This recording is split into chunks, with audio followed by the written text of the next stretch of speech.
His dream was to build a model railroad in this 40-foot by 30-foot building.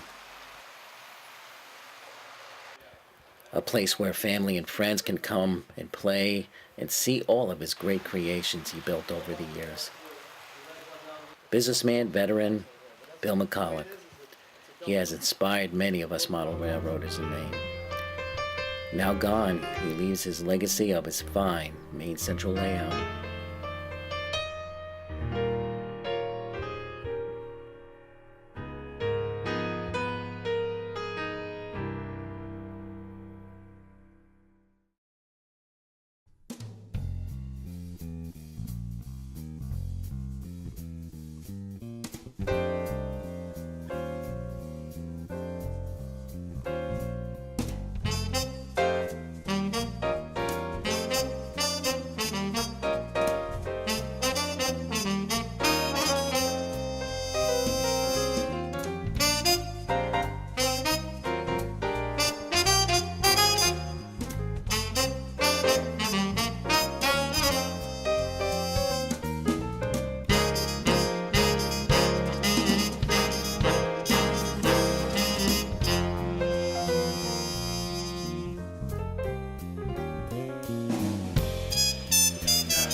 When our friend Bill MacCulloch passed away the summer of 2015, Brian Inch, son Riley, and I went down to revisit this magnificent Maine Central Coast to Mountain Valley layout. Yes, I like the industry.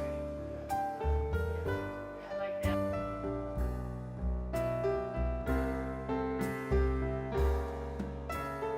This layout blends this 20-foot by 12-foot wide with a 36-foot extended array of industries, where his freight operations deliver and load and transport all the goods that made Maine famous. It was a good timing because I just put an ad in Model Railroader about doing HO layout. And he gave me a call and really wanted to get together and talk about his project. I guess he bought a used layout from some guy and he passed away, and he had a couple chunks of modules he wanted to start with. Bill's layout is a, let's see, it's shaped like a U.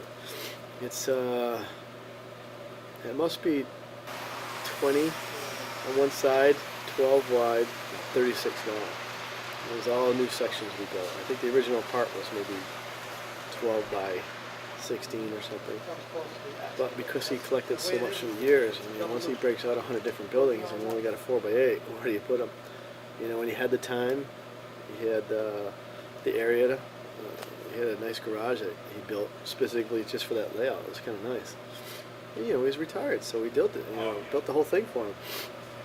And it was great. You know, he watched us every day. We had lunch with him. It was really nice. It was, you know, most of these guys in the hobby, they're really genuine, sweet guys. I got nothing bad to say. They're awesome to be with. I love the stories. He was an ex-Navy guy, so it was kind of fun listening to him. I said, yeah, I can help you. He bought an old module layout from somebody.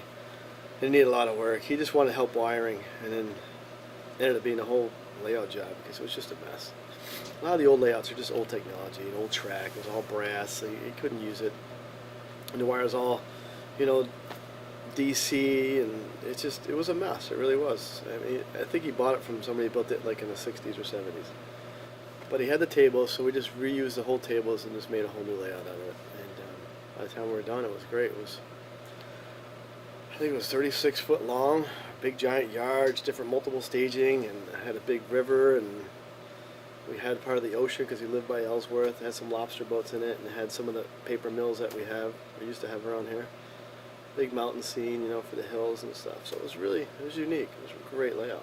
What was his railroad? Did he have special railroad? Yeah, just, you know, kind of general. Generals just like to run trains, and like a lot of people grow up, you know, they like the San Fran, you know, you can see the engines over there, and BNSF, and you know, he liked some of the local stuff.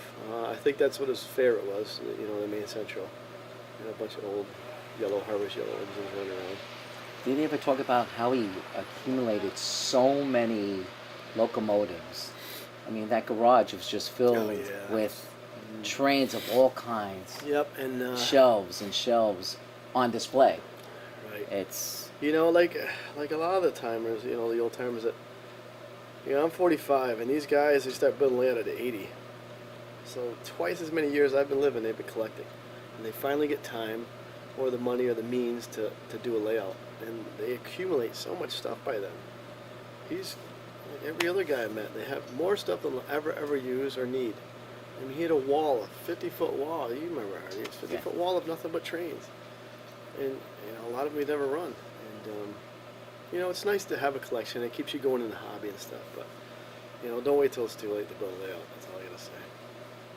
That the whole baby boom generation, in the 40s.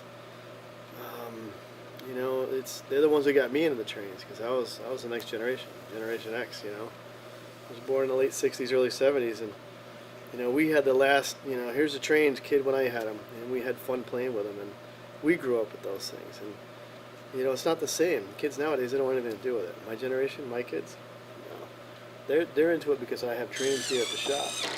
But if I gave my old trains, they'd be like, oh, that's great, Dad, but I want to play, Xbox or some of the video games. Because it's faster, it's quicker, it's easier. They can sit on the couch and have stimulation doing that. I guess as model railroaders, we could take those stories with us. I guess it's up to us to take it from there. Yeah, you're right. I mean, that's why they tell you the stories. Hopefully you remember most of it, and you tell your kids about it and stuff. I remember this guy. I remember John. He was in the Navy, and he hopped the train and drove somewhere. And, they're kind of cute stories. They're good. Yeah. It's amazing how their layouts reflect who they are, their personality, their what they love the most. Yeah, that's true. And he was a Maine guy, and he had a lot of old Maine buildings and stuff, and depots and paper mills and things. And when you look at the paper mills in Maine, they're just all shutting down. And last year, 3 of the big ones shut down. Yeah, I mean, it's a staple economy up here for that. And he built this layout around that, and it was kind of neat to see it. And, yeah, it's like stepping back in time, and that's what these are. They're time capsules, really. It's a moving time capsule. And instead of painting a picture, you're building a layout, and it captures, your past memories. And you have the stores or the streets with your names on it, your kids or whatever it is. And it's neat. It really is to see it. And, I didn't think about it, but it's exactly what it is. In November, there's always a model railroad show located at Jeff's Catering in Brewer, Maine.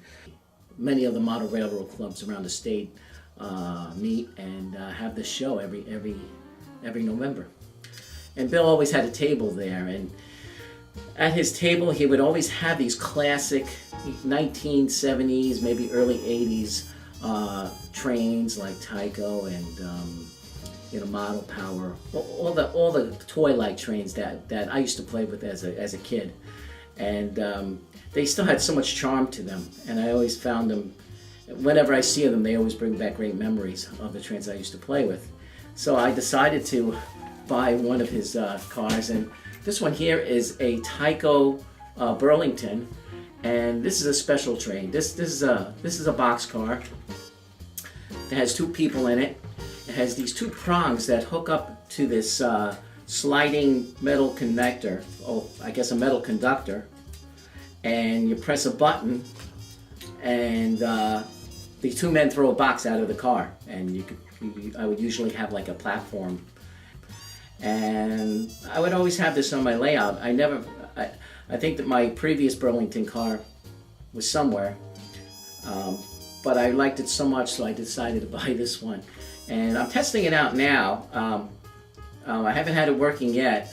I don't think this button is working, but I could always replace it with a new type of button or a toggle switch. But I can really see this on my layout. And Bill was like that. His layout is not really all prototypical. You see a lot of his cars on his layout, between the school bus and police cars and several other vehicles. They're not 187 HO. They're at 164. They're more like Matchbox cars. Prototypically, he wasn't really that interested in it. And apparently, he enjoyed just having. He didn't mind having things that weren't prototypical on his layout, even though his trains were prototypical and very high end.